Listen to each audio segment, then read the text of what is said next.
everyone, I am Lily, DCTUK's Product Marketing Executive, and I am here today with our third episode of the pod, the People of DCTUK podcast, and I am joined with the lovely Caroline from Berry Lock. So, hello Caroline, how are you? Fine, thanks. Good. So do you want to let's get into you first, to kind of just give the audience a little bit about yourself, how you got to here, Yes. kind of, where you come from and stuff like that. Yeah. You take the stage. Yeah, Go okay. ahead. So I'm Caroline. I'm 48 years old. I'm from Belgium. Married, 2 children, teenagers. They won't like it when I say children, I think. I think everyone refers to those children now. That's what I do. And I'm working as a design specialist for Berry Lock. And Berry Lock is a flooring brand company from Belgium who is making floors, hard flooring in Belgium. So I was for 20 years I was working as photographer, and then I moved into the world of flooring design. Nice. And now I'm doing a little bit both. Lovely. But most of the time at this moment is a flooring Yeah. design. But you still do photography as well? Yes, Oh, that's because it was always in the world of interior that I was taking picture houses, architecture. Oh, nice. Because I like it to keep doing that. Yeah. Because you always see, because I have some very nice architects. And I liked when you want to see the trends, what's moving in the world. It's the best way to keep doing it. It is good. And I'm also a little bit That's nice. we call it a creative generalist, so we need to do a lot of things nice. together at the same time. That's good though. So that's, and it's good. Do you have like a camera that you take with you, or do you just use your phone when you're out and about? yes, Just your phone. Yes, the phone. Well, I think now that they're so advanced, you don't need the a camera pictures anymore, on do you? the iPhones are so good. They are. Yes. So what are the kind of things that you take photographs of? Like, say, let's start in your past when you first started off as a photographer. So you said that architecture is the kind of stuff that you took photos of. Did you do a certain degree in cameras and stuff like that? Or? First I did graphic design. Lovely. And then I did an extra photography, and then I started in the world of photography, but always in the world of interior. So I made a lot of books. I worked for a lot of Belgian magazines, interior magazines, a lot of architects, building companies. So you've achieved a lot then. yes. That's very good. Typically, for people who turn 40, typically, you want to do something else in life. Course, and then I was always, as a photographer, you're a lot of time alone, especially in the architecture world. You're a lot of time alone, and I want to do something else for a big company and a team, and do something else in life and only taking pictures. That is nice. So did you find yourself kind of working solo when you were doing your photography? And is that why you kind of wanted to join a team to kind of be more social and stuff like that? Yeah, that's nice. Right. Yeah, that's lovely. It was 2 things, because I'm the last generation who learned the analog photography, so everything was more slow. Yeah, I like that. That's nice. And then the digital photography come up, so the whole world in photography was changing. Yeah. And I was also changing. So and then in 2017, there was a Belgian company, another flooring Belgian company, who was looking for somebody with a feeling of interior, and who can work very well in Photoshop, because creating new floors is really a digital craftsman. Oh, of course, it definitely is. And so I rolled into that job of designer of floors. That's good. That's lovely. Yeah. So did kind of this design background that you already have, did that come from parents, or did you just kind of find that you liked design and you wanted to go down that route? It's in the family. Yeah, is it? Yeah, it's in the family. A lot of the part of my dad is a lot of artists, architects, interior architects. Yes, we had it, and from when I was a child, my parents took me to exhibitions. It's something, and it was already very young that I said I want to work in the world of interior. Really? Yeah, when I was I bought interior magazines, French interior magazines.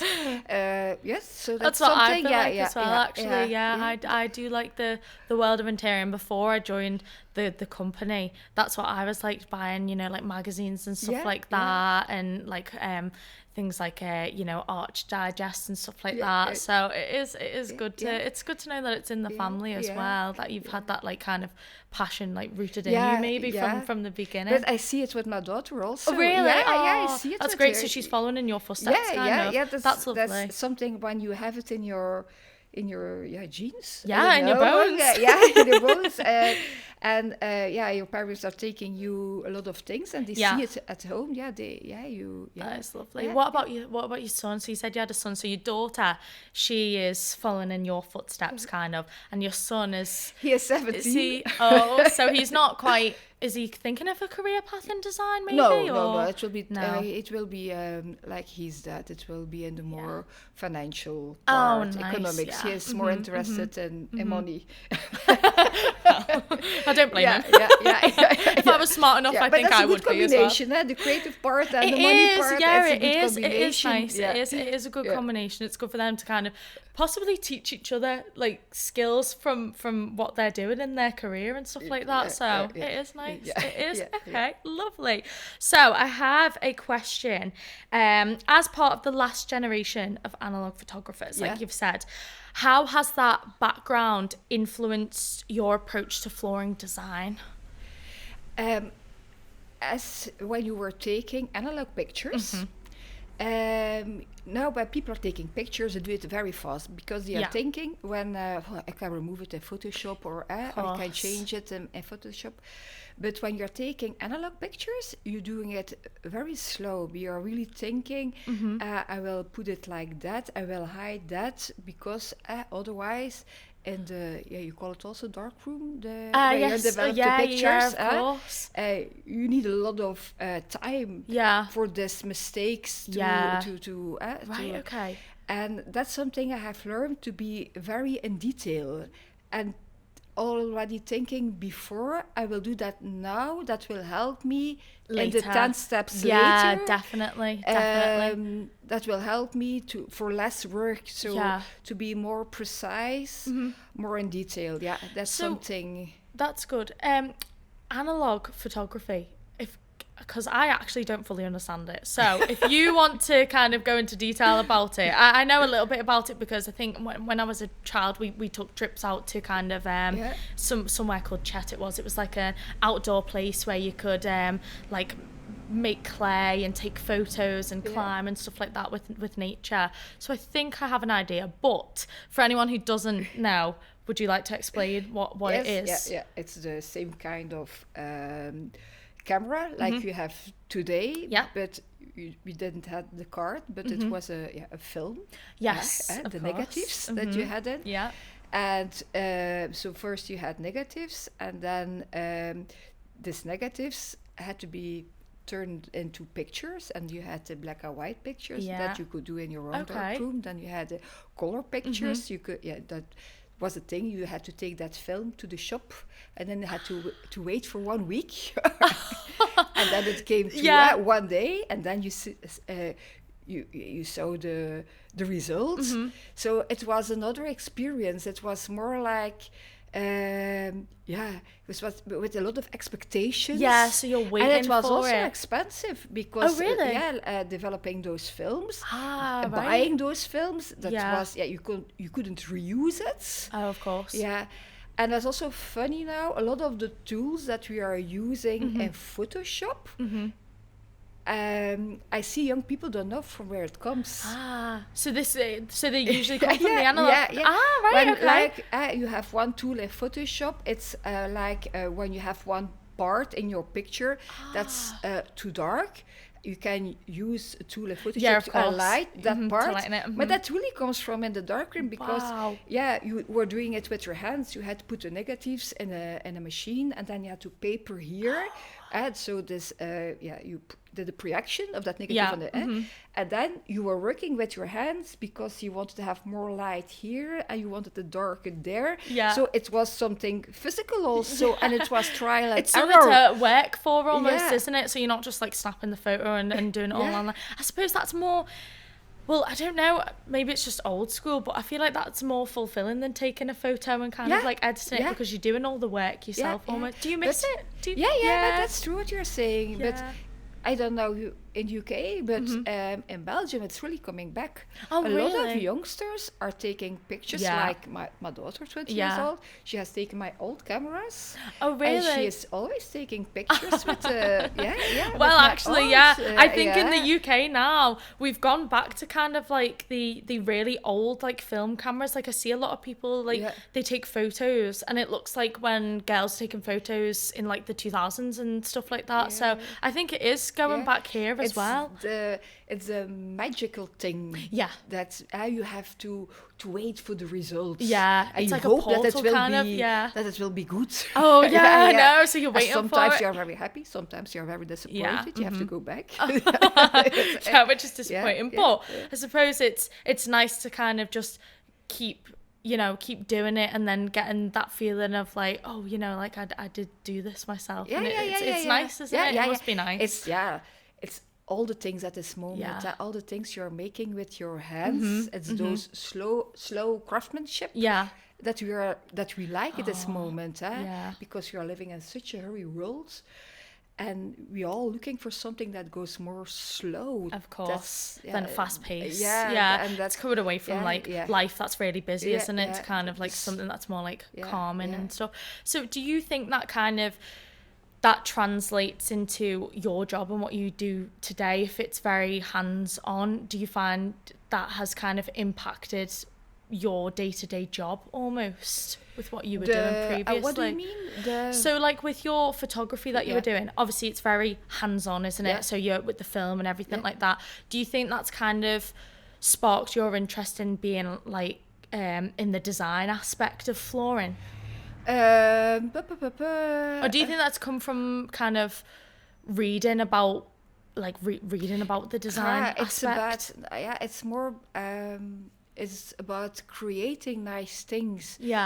You want to create nice things and things that are in balance, that are right, that are right, that fits in the story, that fits with the interior, what you had in mind.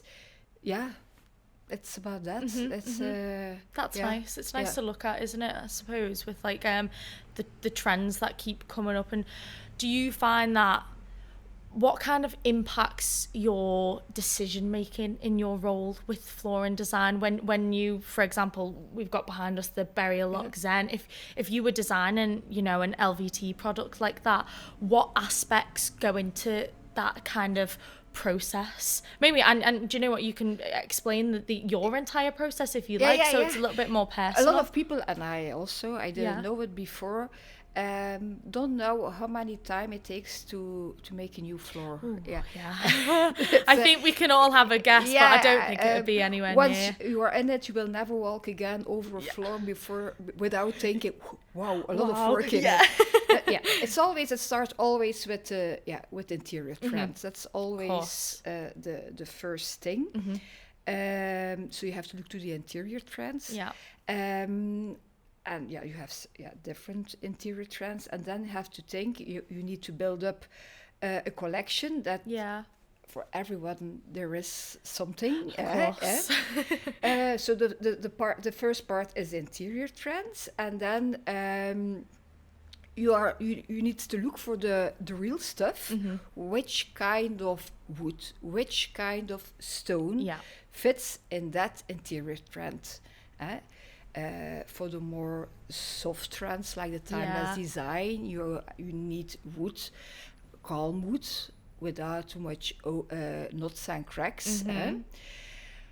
So once you have find that, then you need to scan it. So you start from the original thing, then you need to scan it. But the difference between parquet and a copy like LVT of laminate in a parquet, all the planks are different. Right, okay.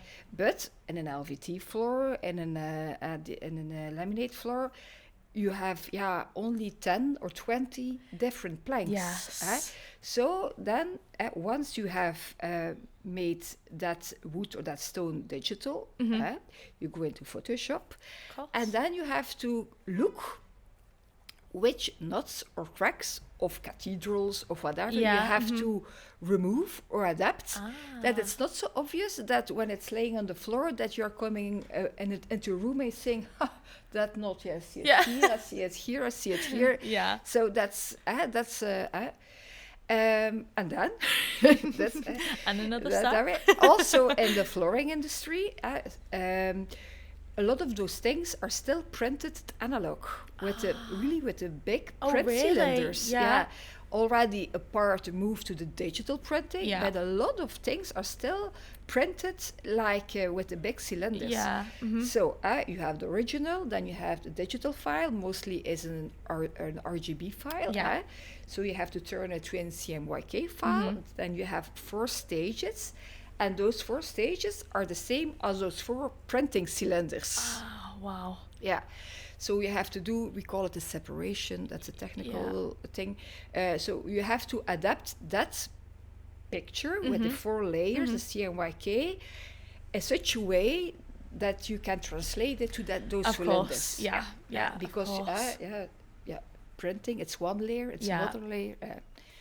That's a very difficult part.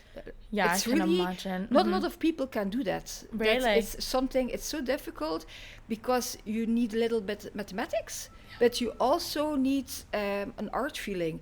A lot of people who are doing painting like aquarelle are good in that because they know how ink is going together. So then you have that part of separation. But next to the part how it looks like, it's also the part how it feels. So also you have to put a structure in it. That's another designer who is making the structure. And then you have to make that wood in different colors. Wow.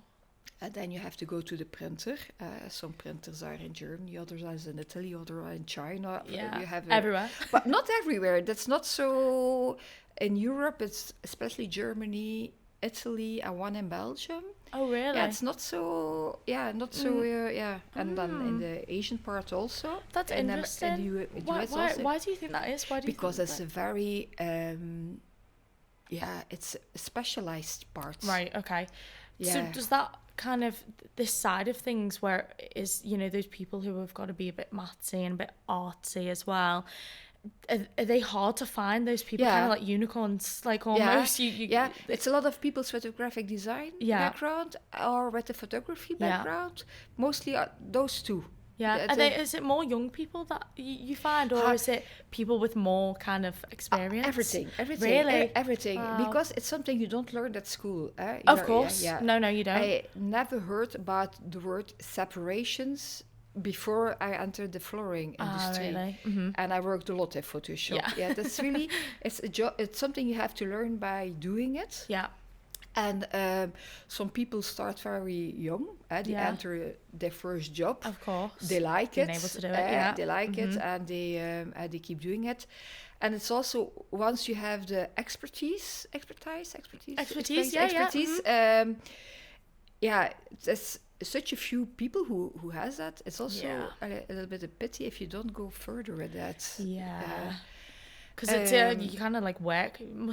People must be working really hard to kind of like get there, and if they don't take it further, it takes a lot of time. Yeah, I'm sure to learn it. Yeah, because then making the new colors is also very difficult. You need a feeling of color. Oh yeah. You also need to understand how it works. How colors mix as well. So so it's a very really from the beginning of a new collection, and if you are doing everything in house, by the launch of the new collection, it takes really 2 years. Really? Yeah. Wow. Yeah. You can also just buy a decor in China. You also can do that. Course. And also can do that. But if you if you want something original that not everybody quality, not all your colleagues has also, if you want to do it yourself, it's a long process. Yeah, it sounds really long. Really long. So do you guys have new collections constantly sort of in the pipeline, working away? And how many years in advance are you prepared to bring out new collections, for example? For example, I'm now busy with a new LVT collection, the Spirit collection. Yeah. That will be launched normally by the end of this year. Lovely. And I started with it last year in this period. Yeah. Yeah, thinking what will we do? You also have to think about the technical parts. Of course, and all that. And then you start to think, okay, what are the trends? How many new things we want to launch? And then you start looking around. You have to find the right material. Yeah. I did already we call it a color match. I did already one round of color matching for the new colors of that collection. Right. But yeah. It's not. It's all. Just you always need 2 or 3 rounds. Yeah, of course. Especially the most difficult colors to make are the. Now we have the trend of more beige stones, not so much. All the warm colors, all the colors with a warm undertone are more now in trend. The cold grays are not so in trend at this moment. Of course. But the beige color is one of the most difficult colors to make. Oh, really? Yeah. Why is that? Is it just because of the different... Because the limits of when it's too gray, too yellow, too red, it's so fragile that it's I'm there and thinking, and then you see the steps and you're like, oh no. Needs a slight change. But it's like that, and it's really, people are not aware of that. It's still you have to think those big rolls in the factory, and then I'm saying, oh no, I still need some yellow. And then you're really putting some yellow like that. It's not with all complicated machines. Just a little bit. Yeah. So yes. So I think 1.5 years, 2 years, it's... Yeah. So it is a long period of time, but I suppose it's worth the kind of work when you bring out the collections, because your flooring is like second to none, really. It's brilliant, and the quality is great, and the colours are great as well. And it's kind of like you want to be, you want to keep up with these trends that are going on, but you also want to be slightly different than all the other people that are, producing the same type of thing. Yeah, definitely. So in the kind of the first stage of working with those interior designers, did you say, is that the first kind of stage, is maybe the research into it and what trends are happening at the moment? I'm going a lot on to fairs. I'm really doing a lot of fairs. I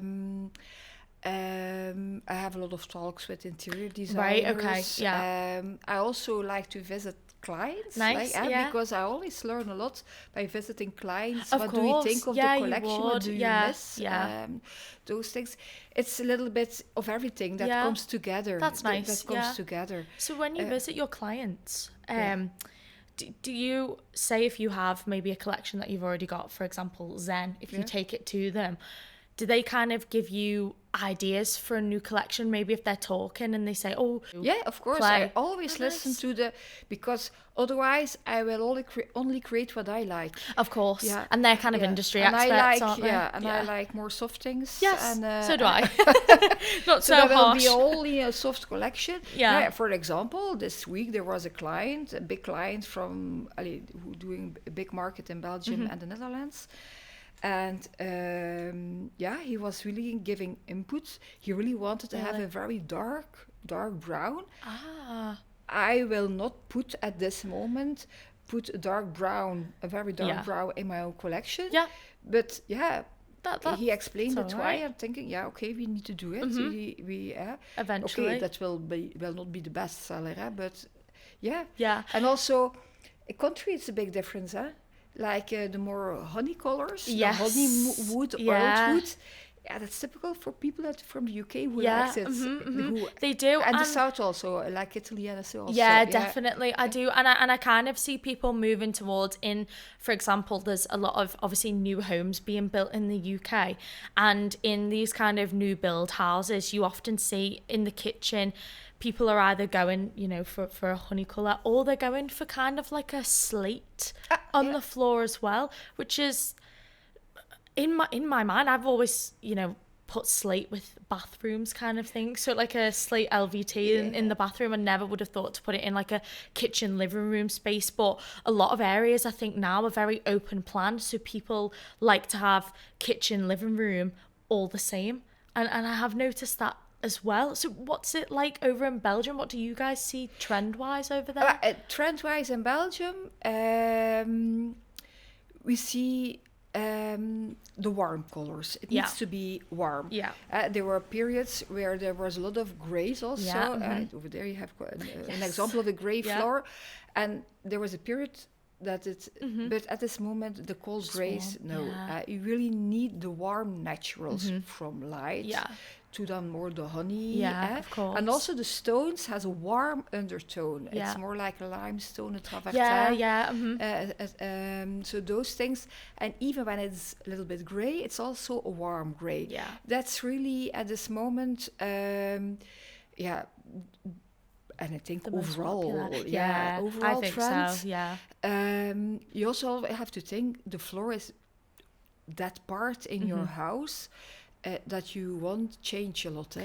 If you don't like the color anymore of your wall, you just paint it. Yeah, exactly, of course. So people for the floor, they also keep very classical. Yeah. They won't put green planks. No, because nothing crazy. No. But when you're saying slate, I see it coming back. Really? Yeah, because in the new Spirit collection, the new LVT, we will have a slate. Lovely. For us, what's a very important fair is Sarsaille. Sarsaille is the fair of ceramic tiles in Italy, Bologna, the north of Italy. And that's really the part in Italy where a lot of all the industry of the ceramic tiles is over there. They're all in the same neighborhood. Yeah. And a lot of Italian design offices are always also there. So that's really very creative hub over there. And the world of ceramic tiles is always a little bit before the flooring industry about trends. So that's a really important fair for us to go. Yeah. So I go every year over there. Oh, that's lovely. So that's for me. Chapeau was there for a lot of years. Yeah. And Terrazzo Chapeau. And now at the last fair, I didn't see a lot of new Chapeaus at Terrazzo. So I see it's going away. Yeah. But all the beige stones like the Terrazzo, like the limestone and the travertin, those stones are really. And they will stay for a while. Yeah, stay for a while, definitely. And that's, for example, a very important fair for us to see. Yeah. But, I'm saying all things to each other. No. But in woods, the dark browns are also coming back. Oh, really? Yeah. So when you say dark browns, are we talking kind of like mahogany? Like that dark? Yeah. Oh, really? Yes. I wouldn't have ever thought like a mahogany brown. In Belgium, it's already a lot of on the furniture that you have. Yes, the dark, of course. The dark, it's like kind of on the dark. But not that's black. Yeah, kind of. This dark brown, and it's often combined and the more luxury with like a green marble. Yeah, today you have such nice marbles, the ceramic tiles, the marbles, but those things you don't put on the floor. Yeah. But then you need, you have the furniture, that dark brown, you have then the green, red, blue marble on it, but then you won't put a too dark or a too busy floor, and then the people choose for a very soft, light, plain, warm, coarse stone or wood. It's got to be something that kind of like goes with what they're thinking interior wise. I suppose that's why it's good to kind of speak to those interior designers to see, not what just is coming up in the flooring world, but what is, near approaching in the design world for like homes and offices. So what kind of, so the trends that you have like researched and spoken about over the past few years, what kind of trends have you seen cropping up? Because we often talk, I think I talk about it all the time and I read about it all the time, is this biophilic design, is biophilia, this, you know, bringing the greenery and the natural world indoors. Do you see that kind of in place still? It was still? at the time, it was very, it's still there, but one of the most funny things I have seen the last time is the comeback of the kitsch.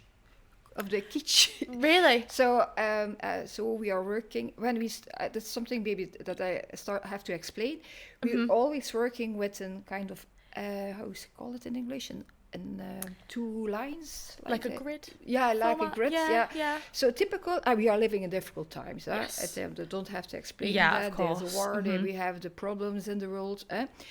And typical for this, that people are reacting in opposites. So on one part, you have people who think, we are living in difficult times. So we have to do it calm. Yeah, slow down. Yeah, definitely. So those designers will stay in the timeless design, calm. But then the other part are thinking, so many bad news. Yeah. I want some fun. We need good news. So I want some fun. Yeah. So really, and I like it. I call this trend the childlike joy. Yeah. So everything from when you were a child, it's funny. You see it all. Another important fair is always the Salone in Milan. Oh, the lovely. Design Week is very. Okay. And you saw it over there. A lot of people did their. They presented their collection, but by things for the children, like mini golf parts and so everything has to be fun. Yes. Happy, fun. All the things that remind them when they were a child. Yeah. But nostalgic. we know when we were a child, not everything was good. We also had bad times. So that's that part. And then the other part is some people, when it's difficult in the world, they are looking in the past for solutions of today's problems. To look forward, There's like a trend, we call it traditional wisdom, that you are really looking in the old cultures for the problems of today. Yeah. You see the big influence about the deserts in North Africa, like the film Dune, this kind of style. And then there are a lot of people who are looking into the future. You have all those nice designers and photographers on Instagram who are making those pictures. And you're first thinking, is this real? Futuristic. And then you see it. I know, I see it. There's a dress. It says AI generated at the bottom. So there's always on that part. Yeah. But for me, the most funniest is that most colorful, that the childlike joy. So the maximalist, a lot of colors, everything is fun. I was on Maison and Objet last week, and also the fair in France about interior. Oh, nice. Interior accessories, especially. And the things I have seen over there, so funny. Really? A lot of kitsch and a lot of. But it's also on the border of with surrealism. Yes. Okay. Really? Well, actually, that is funny, because I have read about like surrealism and stuff like that, and I feel like that is kind of making more of an appearance, especially when we kind of think about, you know, AI is a big thing now. We're looking at robots, for example, like SpaceX with the spaceships and stuff like that. I feel like there is a lot of kind of like futuristic vibes almost. Surrealistic is you see something, but it is not what you are seeing. It's that contrast. Definitely. It does. And that's already in the with the surrealists at the beginning of the 20th century. It was the same story. It's also because we are living in a time that designers and artists are not making just nice things anymore. It has become a kind of activism. Because it's a way to express yourself, kind of like it's not like an expression. It's because they feel responsible for the bad world, and they want to find a solution, of course, for the problems in the world. When you're going to museums, to exhibitions those days, it's always about activism. It's a new word that I heard, activism, and that's about creative people are more activists. Yeah. Those days, they are coming up for a better world. And I'm giving art history. That's all right. Don't worry. It's what we're here for. Surrealistic artists in Paris. Those were the most activistic artists in art history, and that's why those two are coming now together. Okay. Together, yeah. I mean, I have seen a lot of kind of that that activism art in a lot of exhibitions. I went to Amsterdam a few years ago, and there is I can't actually remember the name of the specific museum, but there is a whole museum dedicated to activism art, if that's what it's called. I mean, I'm not sure. Very strong in it. Yeah, and it's just it's moving, and it's also like a bit like, oh, you kind of like take a step back and realize, oh wait, this is actually going on in the world. You feel responsible. Yes, you do. Like, you do. You have every year the Dutch Design Week in Eindhoven. That's really there. Those designers are really looking for solutions. Yeah, they are not just creating nice things. Yeah. They are looking for solutions. They are always. So that actually, this brings me on to kind of. So obviously there is a lot of problems in the world. We know this. Things like environmental impact, sustainability and stuff like that. Obviously a lot of activists nowadays are kind of campaigning for that net zero, being eco-conscious, a greener world and stuff like that. So does that side of activism come into design and flooring when you are thinking about new collections for you guys? Is that a big deal, or is it something that is just constantly there? No, we have I'm working for a company, so Berrialok is a part of the Beaulieu Group. Yeah. That's Beaulieu Group is a big Belgian company with a lot of different brands. Yeah. It's owned by famous family in Belgium. And they are really busy with the sustainability and the technical, the R&D developments. They have really a focus. They have a line. They have a story. They have really, they call it BIG 2030. So they have a roadmap, what they want to achieve in 2030. Oh, really? But on design-wise, I am convinced the best thing you can do for sustainability is to create something that will last for a long time. Yeah, of course. That's the best thing you can do. So the simplest way to put it, really. The design needs to be timeless, and the quality needs to be good. Yeah, of that course. It stays over there for a long time, and that's important. Yeah, it is. It's very important. I think it's because it's such a big topic, isn't it, as well? You kind of have to make sure that you're kind of including that in your design. I think you guys definitely do that. So I know that you have you created a collection, was it in 2021? Was that your first LVT collection? Yeah, when I was at the previous flooring company, my first real me collection was launched just in the period of after Corona. Because it was very difficult to create it. Yeah. You needed to go to the printers in Italy, but you couldn't go to the printers in Italy. And you have to wear a mask and stay away from people. Yeah. So that was that was 21, I think. Yeah, it was launched. Yeah. Was that a big deal for you? Yeah. Because it was really for the first time the story. I created it. It really started with I was at the coast with my children. They were younger then, and I found a very nice stone over there with all kind of small stones and shells, small shells shells in it. I said, that would be very nice in a LVT. Really? And I've taken that stone home. And then we were searching for an artist who can make original, making original material in that idea. Wow. And I found somebody, a man, a craftsman in Antwerp, who is doing a lot of things in painting, creating new materials. So he created a kind of concrete with a lot of small stone shells. That is brilliant. That we brought because I was to the coast. I had really to I don't know the word in English. The two small.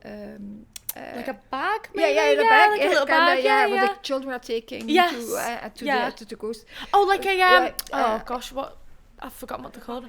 Yeah, like a sand bucket, like a sandcastle bucket thing. I really, I was gathering all those the shells on the beach. I went to that man. Please make something with it. And that was the original material. So he made, I think it was around 10 tiles. And then was a processing, scanning, Photoshop, color matching, and so.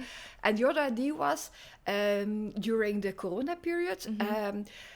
Everybody had to stay home, and we couldn't touch anything. Couldn't go out, but typical for people, when you can't touch anything, you want to touch anything. Yeah, of course. So we were very tactile, but on the other hand, we wanted to. We wanted to clean everything. Yeah. So we were thinking we need to create something that looks like a carpet, that has a feeling of a carpet, but you can clean like it's LVT. Easy to clean, of course. Wow. And then we did a test. We used special ink with the brilliance in it, that you had the feeling, when you are moving over a carpet, that they change in dark light. And you had a little bit that feeling. Nice. Yeah, and a lot of flooring companies are very classical. They are making grey, beige, and there we make really the colors that were the peach colors. To I call it saturated neutrals. Oh, nice. It's a little bit like grey, but it's a little bit green, it's a little bit blue. So that was the first collection. Slight colour. That was funny, because you really started with the story from the beginning. What will we create? You see the trends is in it, the trends is in it, and then the product is there. Yeah. So. That is really, really clever. That is brilliant, and to kind of take it from something that you've experienced yourself and then bring it to life. That must be so fun. It sounds really fun. I'd love to do something like that, to be honest. I might go for a walk on the beach after this actually, and just see if I can do it myself. But that's it. People are always it's not a 9 to 5 job. It's I always say, but you don't have ideas by sitting on your desk. No. You have to walk around. I agree. I agree that the people are working for, my boss also, they are also convinced by that. So that's good. They leave me. So you're alive. They have to send me away. I have to walk. I have to go around. Walk around everywhere. But you can have inspiration everywhere. Wow. 100%. I totally agree. Even with like when you're walking in autumn, for example, and you see all the orange and brown leaves on the floor, even that is like inspirational. If you go outside and see, birds flying over trees, even that's inspiration. So it's really, really interesting. So do you have any upcoming like projects that you've got going on, any upcoming kind of ideas similar to that you're in the process of kind of creating at the moment?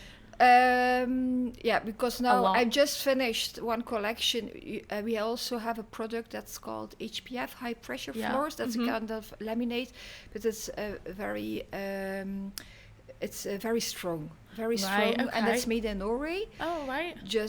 I just launched this collection. There's always inspiration about the woods in Norway, and amazing. It's especially built around timeless design and traditional wisdom. Yes.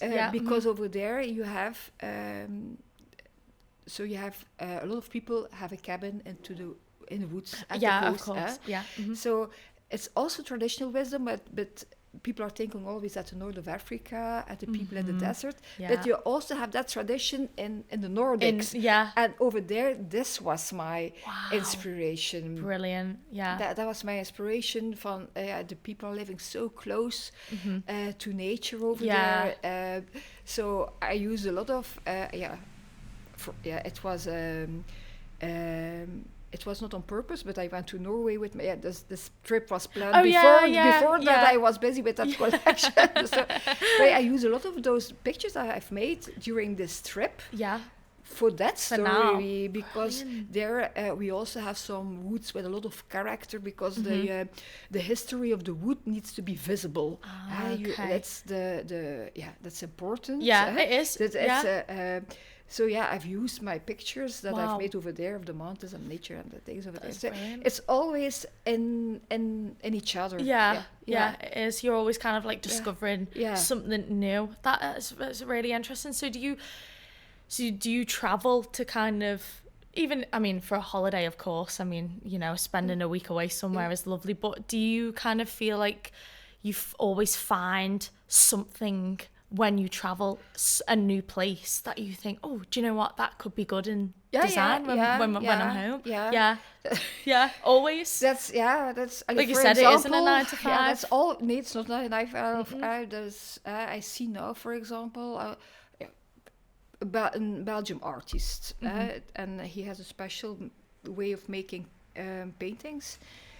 And then I know him already. I don't know him personal, but I know his work, and I see it. And now I'm going to Maison Objet last week, and then I see, but the same kind of things he is painting is now coming back in those textiles and those things. Really? And then I see, that's why my brain is working. I see, okay, that's a mix of the timeless design, and that's a mix of the traditional wisdom. It's like of modern primitive things.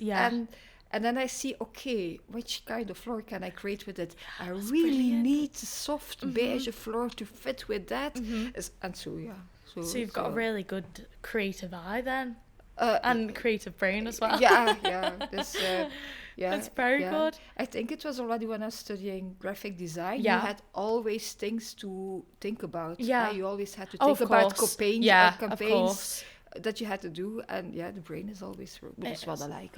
Well, you got to keep busy. I'd prefer to constantly have a working brain as well. You would, I think. Definitely. Okay, so I think we'll start rounding off, and I have a question for you.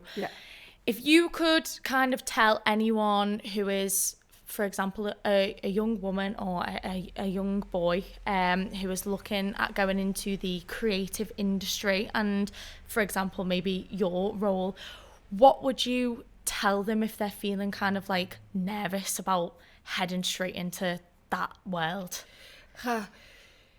You have to jump in life. I think... sometimes you don't have to think. You just do. I did, like I was saying at the beginning of the podcast, I'm saying, I will do that. And I think, what I have since. And I've seen already a lot of things in my life that I have done. It was because I've jumped and because I've said, oh, yes. And I was not thinking anything on that. I said, you said yes. So you can't for example, so don't be scared to do things that you think you won't like to do. Very important. For example, at the time I was a photographer. You always think, oh, no weddings. I will never take pictures of weddings. So stupid. But then once I did it, and I said, oh, I like it to do it. You found something out about yourself, And before entering the job of floor designer, so I told you, I want to do something else. Something different. And then I met some people, and but you have a feeling for interior, you can work in Photoshop, and this company was asking, please try this job. And I was thinking, doing floors the whole time. No, I will. I don't know. And I said, no, I don't want to do it. No. That will be so boring, and I need to move, and I won't do it. And there was one person over there who said, try it. You are a freelancer. Please try it. We think you will like it. And please try it. And I thought, it was, I remember very well, it was in March 2017, and it was typical in a period, February, March, in photography were very calm. And I thought, you like it? I will do it. And I did it some weeks, and I thought, I think it's boring. I think you do. I think you would. And for anyone watching who's kind of like maybe thinking about going into the flooring industry, it's not as boring as you think it is. It's very interesting. After some weeks, you start, but it's also bad that. It's also bad that. But I must say, to be honest, my previous company, I had only one. You have to know yourself. Okay, it's easy for a woman of 48 years to tell it. I know myself already in those years. And for young people, that's difficult. But what I have learned, I was just one piece out of the whole process. Exactly. And the company I'm working now, Childlike, I can do the whole. I'm even making the marketing tools. Yeah. Because I know the collection very well. It's easy to make the marketing tools. Of course, because you know it as well. So that's also something for me why I've changed also, because I like the whole process. And you like to see it along the way, of course. So, but my advice would be, please jump and don't be scared to do sometimes things you think you won't like. Maybe you will like it. When you are young, you have those ideas in your head. You will do that, you will do that, and that's stupid, and that's boring. But please try it. And if you don't like it, then I do something else. Exactly. That was also, I've jumped into the world, and sometimes I thought, maybe I won't have money, I won't have work. I said, but I will always work. Exactly. I will go to a cafe and be a waitress for some weeks. There is always something. There is. So, jump. Just jump, guys. You heard it here. I think that's great life advice, and I'm gonna actually take your advice as well on anything that I now think, I don't know if I want to do that. I'm just gonna jump and do it. So don't think too much sometimes. Just do it. Yeah, of course. Brilliant. Okay. Well, I think that brings us to the end of the podcast, and what a way to finish as well. I've absolutely loved talking to you and getting to know you and getting to know what you guys do and getting to know Childlike as well. It's very, very interesting, the entire process, and I think it'll be very interesting for everyone watching as well. So thank you so much for joining me. Thank you so much for travelling to London to talk to it as well. It is very nice here, so do I.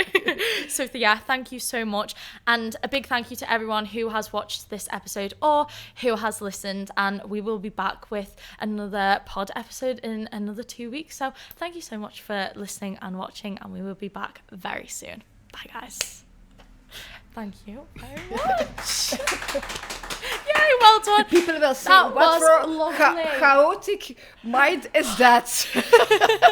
No, I think it was brilliant. Honestly, you come across very well. Everything that you said is so interesting as well. Honestly, I've learned so much, not even just about flooring, but about the entire design industry, which I think is so important, because some of the people who are watching this or listening to it might not necessarily want to be involved in flooring, but they can find something in this where they're well, I want to be in the design industry, or I want to be an artist, or I'm an activist and I want to go out. And just by you kind of rounding that off with just do it, just jump. I said, those designers, those activists, those people in the flooring industry, they're just gonna want to dive straight into it. So that's super. It's brilliant. Absolutely brilliant. So thank you so much. Thank you.